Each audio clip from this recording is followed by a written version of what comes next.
ముందుకు సాగుతున్నారు. ఏ రోజైనా మీకు కూడా అంటే బయట సమాజాన్ని చూస్తుంటే అందరు బాయ్స్ అండ్ గర్ల్స్ తిరుగుతుంటారు, చేస్తుంటారు. మరి నీకెప్పుడైనా ఆలోచన వచ్చిందా? అంటే నేను కూడా ఒక పెళ్లి చేసుకోవాలి, పిల్లల్ని కనాలి, నేను కూడా ఒక సంసారాన్ని ముందుకు తీసుకుపోవాలి, చక్కదిద్దుకోవాలని మీకు ఎప్పుడైనా అనిపించిందా? ఇప్పటివరకు ఎప్పుడు రాలేదు. ఎప్పుడు రాలే. ఎందుకు రాలేదు? రాలేదు అంటే నేను ఎక్కువ సేవ అమ్మవారి సేవలు ఉండే, ఉమ్, అమ్మవారి కళ్యాణంలని, అమ్మవారి పూజలని. ఇప్పుడు నేను మా ఇంటి కాడికి బాగాలేదని ఏ రాత్రి రోజులు వచ్చింది వెళ్ళిపోతూనే ఉంటాం, ఉమ్, చేస్తూనే ఉంటాం. ఇక నా బిజీలు ఉన్నా ఉమ్, బిజీనే. నా థాట్ రాలేదు, రానియలేదు నా అమ్మవారు. ఎందుకంటే ఫ్యామిలీలో ఉన్నా, ప్లస్ పూజలు గుడి, వీళ్ళకి బాగాలేదని వీళ్ళు వస్తారు, వాళ్ళకి బాగాలేదు, అమ్మ ఇది బాగాలేదు, అమ్మ అది బాగాలేదు. ఇక అందులోనే ఇంతకన్నా సంతోషం ఏం లేదు నాకు. అంతే. చాలు అమ్మవారి ఇన్ ఇచ్చిన ఫ్యూచర్ లో కూడా ఎప్పుడు రాదు ఇంకా. రాదు, రాలేదు. ఎందుకు వస్తుంది ఇంత మంచి అమ్మ? అంటే రాదు రాలేదు అనే ఆలోచించి కూడా చెప్తున్నారు, వస్తుందని ఏమైనా అంటే డౌట్ ఉందా? లేదు. ఆ, ఎట్లా అంటే వస్తుంది అనుకుంటే ఒకటి చెప్తా. నాకు అమ్మవారికి వరం ఇచ్చింది, అది 10 మందికి మంచిగా చెప్పాలి. అంతకంటే సంతోషం ఏముంది? ఉమ్, రాదు కూడా. రాదు. మంచి అంటే అమ్మవారు ఇచ్చిన వరంతో మీరు ముందుకు సాగుతారు, 10 మందికి మంచి చేయాలని. కానీ పెళ్లి చేసుకోవాలి ఇంకా ముందుకు సాగాలనే ఆలోచన అయితే రాదు, రాలేదు కూడా. ఇప్పటివరకు అయితే లేదు. ఉమ్, లేదు. ఇప్పటివరకు లేదు. ఎందుకు లేదు అంటే ఇంతమంది నన్ను అమ్మ అమ్మ అని పిలిచి, ఒకప్పుడు నన్ను ఒక్క మనిషి కూడా పక్కన వచ్చి కూర్చోని వాళ్ళు ఇప్పుడు ఇంతమంది అమ్మ అమ్మ అని వచ్చి మాట్లాడి నా వల్ల ఇన్ని సంవత్సరాలు ఇన్ని జీవితాలు మంచిగా ఇంతకన్నా పెద్ద సంతోషం ఏముంది నాకు? ఉమ్. అంటే అక్కడ మీరు మీ టెంపుల్లో ఎప్పుడెప్పుడు పీట వేసుకుంటారు మీరు? శుక్రవారం, మంగళవారం. శుక్రవారం రోజు, మంగళవారం రోజు. అంటే మినిమం ఎంతమంది రావచ్చు మీ దగ్గరికి? రావచ్చు 40 50 40-50 మెంబర్స్ అందరు వచ్చి వాళ్ళ అంటే వాళ్ళ పరిస్థితులను బట్టి ఇక వాళ్ళు ఎవరికి ఎట్లుందో గుర్తుండదు కాబట్టి తెలుసుకొని పోతుంటారు. అయితే ఇప్పుడు మొన్న బల్కంపేటలో జరిగినప్పుడు జోగినీలకు కొంచెం అంటే అటు ఇటుగా వాళ్ళను తొందరగా పంపించడం కానీ అట్లాంటి జరగకుండా ఒక half an hour 1 hour late కావడం అట్లా జరిగింది. అక్కడ జోగిని శ్యామలు కూడా మాట్లాడడం జరిగింది కదా, అప్పుడు మీరు ఉన్నారు అక్కడ? అక్కడ మేము లేము, అంటే మేము లేట్ వచ్చా. అంటే ఎందుకు మిమ్మల్ని ఆ రోజు అంత ఇబ్బందిగా పెట్టారు? ఇబ్బంది పెట్టిరు అంటే అంతకు ముందున్న గవర్నమెంట్ ఏం చేసింది అంటే అలా 10 years నుంచి 10 సంవత్సరాల నుంచి చేసుకుంటూ వచ్చారు కాబట్టి అలా కన్నీ తెలిసింది.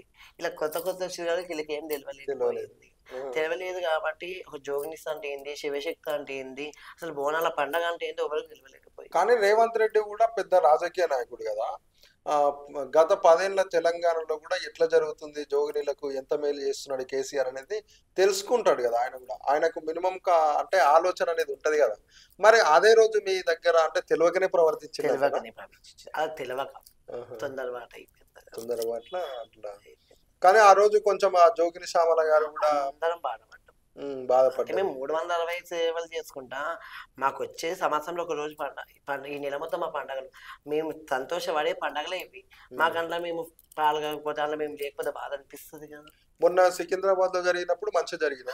సికింద్రాబాద్ మంచిగా అనిపించింది. ఎందుకంటే మా బల్కంపేట ఇష్యూ అయింది కాబట్టి సికింద్రాబాద్ ఏమైందంటే మా కమిటీ మొత్తం మీటింగ్ పెట్టి మాట్లాడినాక మా శ్యామల గారు మా పెద్ద వాళ్ళందరూ మాట్లాడారు కాబట్టి సికింద్రాబాద్ సేఫ్ అయింది, మంచిగా అయిపోయింది. మంచిగా అయింది, అందరూ సంతోషపడ్డారు. మా లైన్లు మాకు వచ్చినాయి, మాకు మంచిగా ఉంది. ఇప్పుడు మనకు సమాజంలో మగపిల్లనికైనా ఒక ప్రత్యేకత ఉంటది, ఆడపిల్లకైనా ఒక ప్రత్యేకత ఉంటది. కానీ ట్రాన్స్జెండర్స్ కు మీకు హోటక్ ఉందా? ఉంది. మీరు ఓటేస్తున్నారా? కానీ ఇప్పుడు ప్రభుత్వంలో అందరికి అన్ని వసతులు కల్పిస్తున్నారు కదా, మీకు అలాంటివి ఎప్పుడైనా అడగాలని లేకుంటే మీకు అంటే ట్రాన్స్జెండర్ స్కూల్ దానికి రాకుండా ఉంటాయి కదా, అలాంటివి మీరు ఎప్పుడైనా ప్రభుత్వాన్ని అడగడం కానీ మీ టీం వర్క్ కానీ అట్లా ఏమైనా చేసిర్రా? చేయాలనుకున్నాం, అడగాలి అని అనుకున్నారు. అంటే ఏంటంటే పెన్షన్స్ రావడం కానీ, ఇప్పుడు ఏమైతుందంటే ట్రాన్స్జెండర్ గా పుట్టడం మన తప్పు కాదు, అది దేవుని చిత్తానుసారంగా మనం పుడతాం, అది ముందుకు సాగుతుంటది. కానీ ఇక్కడ ఉన్నటువంటి తల్లిదండ్రులు ఏం చేస్తారంటే వాళ్ళని బయటికి దొబ్బడం అట్లా, ఇప్పుడు మీరు అన్నారు కదా ఇబ్బంది పెట్టడం అట్లా జరుగుతుంది. అట్లాంటి వాళ్ళు ఏంది అంటే ఆ అవమానాలు తట్టుకోలేక ఇంట్లో పేరెంట్స్ పొట్టుకు తట్టుకోలేక బయటకు వస్తుంటారు, ఏవేవో పనులు చేస్తుంటారు కదా. అట్లాంటి వాళ్ళు మంచిగా బతకాలని, మాకేదో పింఛన్ రావాలి, మేము కూడా ఓటేస్తున్నాం కదా, మాకు కూడా ఓటు హక్కు ఉంది కదా అని ఎప్పుడైనా మీరు ప్రభుత్వాన్ని ఇప్పటి వరకు ఎప్పుడు అడగలే? ఇప్పుడు అడగాలి. మీకేమైనా యూనియన్స్ అట్లాంటివి ఏమైనా ఉన్నాయా? అవును, మాకు కులం పెద్దలు, మాకు పెద్దోళ్ళు మీ పైన, మాకన్నా పెద్దోళ్ళు, మీకన్నా పెద్ద. ఇప్పుడు మీరు పెళ్లి చేసుకున్నాను అన్నారు కదా అమ్మవారికి, అంటే ఏ విధంగా పెళ్లి చేసుకుంటారు మీరు? ఏ విధంగా అంటే అమ్మవారి కళ్యాణం అయితే ఏ విధంగా అంటే మేము ఒక మా పెద్ద మనిషి అంటే మాకు ఒక పెద్ద ఉంటాడు మా గురువు అని. ఆయన తీసుకొచ్చి ఆయన చెప్తాడు. ఆయన ఏంటంటే ఒక అమ్మవారి కళ్యాణం అంటే అమ్మవారికి పటమేసి కళ్యాణం అమ్మవారికి కళ్యాణం ఇప్పుడు మన మనిషి పెళ్ళి ఎట్లా అవుతుందో అమ్మవారికి ఎట్లా కళ్యాణం అవుతుంది. అమ్మవారికి గంగ తెప్ప వేసి మళ్ళీ ముత్యాల పందిరి వేసి పెళ్లి అమ్మవారు ఎట్లా ఉట్టి మనుషులు ఎట్లా పెళ్లి పిల్లలుగా తయారవుతారో అమ్మవారికి ఎట్లా పెళ్లి పిల్లలుగా తయారు చేసి మేము ఎట్లా పెళ్లి పిల్లలుగా తయారయ్యి కత్తి పట్టుకుని భాషణం చేస్తారు. కత్తి భాష మంచిగా గ్రాండ్గా చేస్తారు. గ్రాండ్గా పెద్ద ఇప్పుడు ఉట్టి మనుషుల పెళ్లి ఎట్లా అవుతుందో మాది అట్లా ఇది కూడా మాకు సేవలు అవుతుంది. అంటే ఇప్పుడు నేను ఏమంటున్నా మీ సర్కిల్లో ఉన్నటువంటి జనాలు ఉన్నారు కదా, మీకు ఇన్ని రోజులు మిమ్మల్ని అంటే చెడు ఉద్దేశంతో చూడడం కానీ చెడుగా మాట్లాడడం కానీ, అరే ఇదేంద్రా ఇట్లా ఉంది, వీడేంద్రా ఇట్లా ఉన్నాడు అన్నప్పుడు మీరు బాధపడి ఉంటారు కదా. కానీ ఆ బాధలన్నీ పక్కకు పెట్టిన తర్వాత ఇప్పటి వరకు మీరు ఈ లైఫ్ ఈ రోజు ఈ స్టేజ్ మీద ఇక్కడ కూర్చొని నాతో పాటు ఇంటర్వ్యూ ఇస్తున్నారు కదా, అప్పటి నుంచి ఇప్పటి వరకు మీ లోపల చాలా అంటే చాలా సంతోషకరమైన రోజు ఏదన్నా ఉందంటే ఏం చెప్పగలుగుతారు? సంతోషమైన రోజు అంటే ఉంది.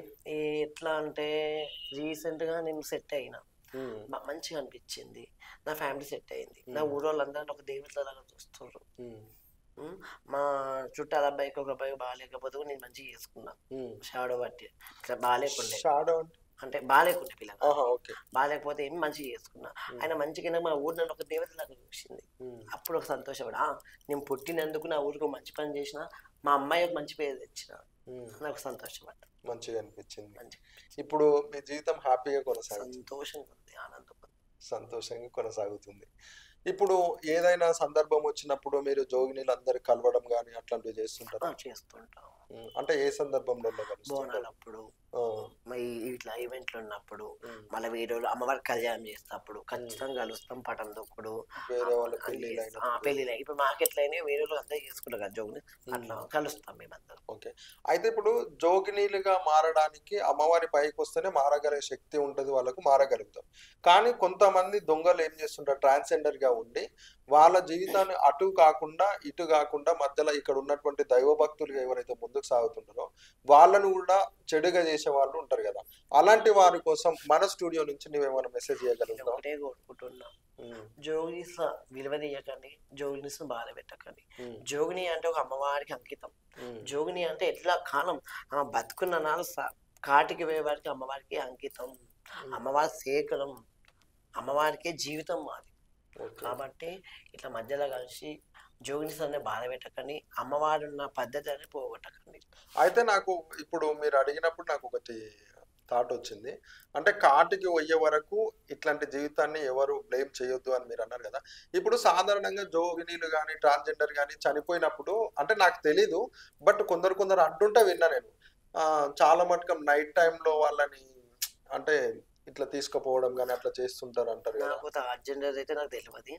జోగినీస్ అంటే మేము ఇప్పుడు ఎట్లా కళ్యాణం చేసుకుంటామో అట్లనే మళ్ళీ పటం వేసి మా గురువులని మా పెద్దోళ్ళని పిలిపించి మా శివంని అలా పటం మీద వండబెడితే మళ్ళీ ఖచ్చితంగా దేవుడు మన శవానికి దేవుడు వచ్చి ఊగినాకనే మా పెరుగులు ఒక దేవతలాగా తీసుకుపోతాం మమ్మల్ని. అంటే శవంగా పండుకున్నప్పుడు దేవుడు వస్తాడా?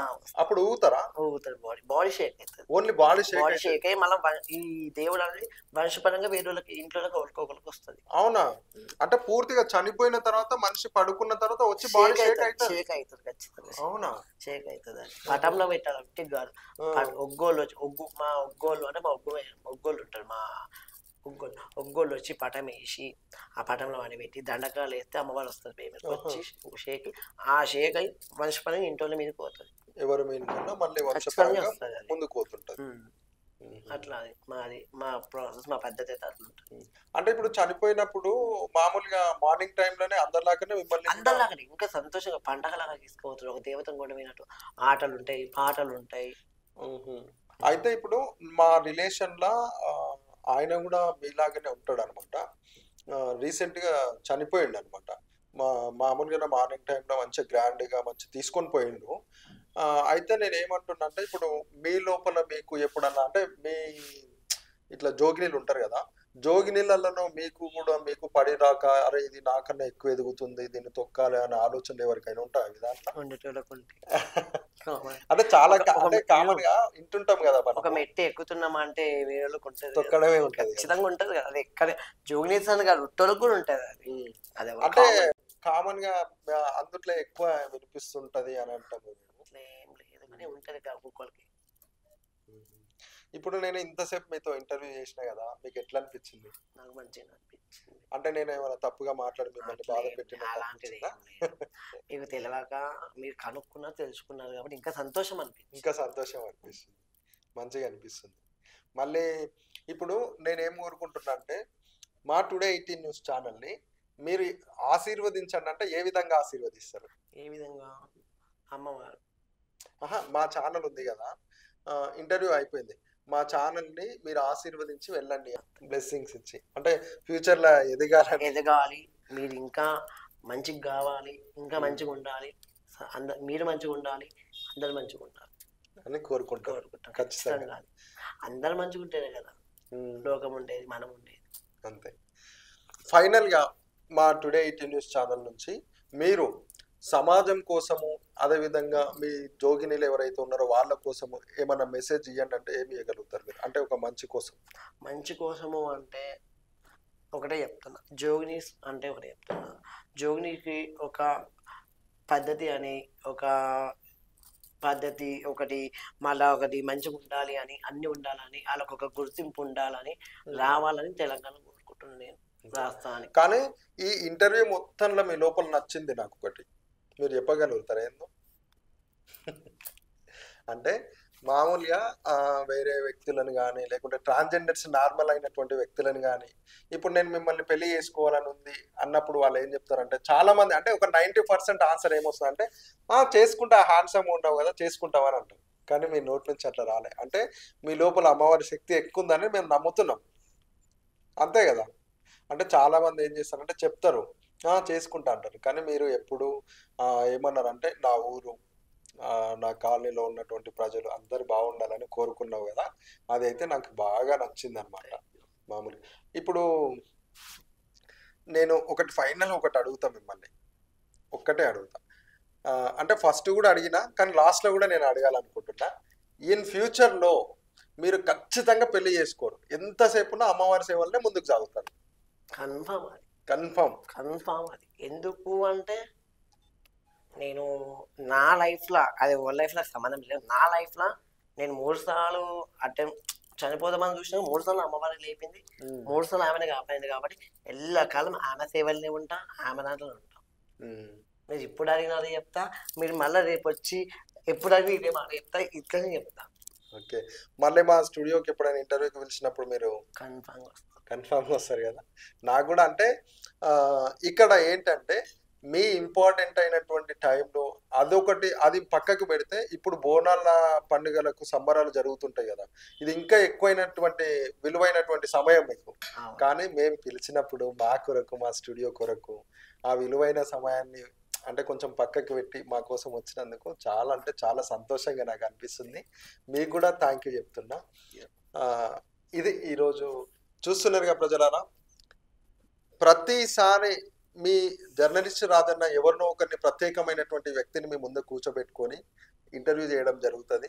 మాకైతే చాలా సంతోషంగా ఉంది. ఈ ఇంటర్వ్యూ చూసిన తర్వాత, ఈమె మాటలు విన్న తర్వాత మీకు కూడా చాలా హ్యాపీగా ఉంటారు, చాలా సంతోషంగా ఉంటారు. ఎందుకంటే అలాంటి విలువైన మాటలు ఇందులో కొన్ని ఉన్నాయి కాబట్టి ఖచ్చితంగా చివరి వరకు మీరు ఇంటర్వ్యూ చూసే ప్రయత్నం చేయండి. మళ్ళీ నెక్స్ట్ వీక్లో లేదంటే మళ్ళీ నెక్స్ట్ ఇంటర్వ్యూలో ఖచ్చితంగా నేను ఒక ప్రత్యేకమైనటువంటి గెస్ట్ను మీ ముందు కూర్చొని ఇంటర్వ్యూ చేయబడుతుంది. అంతవరకు చూస్తూనే ఉండండి టుడే 18 న్యూస్.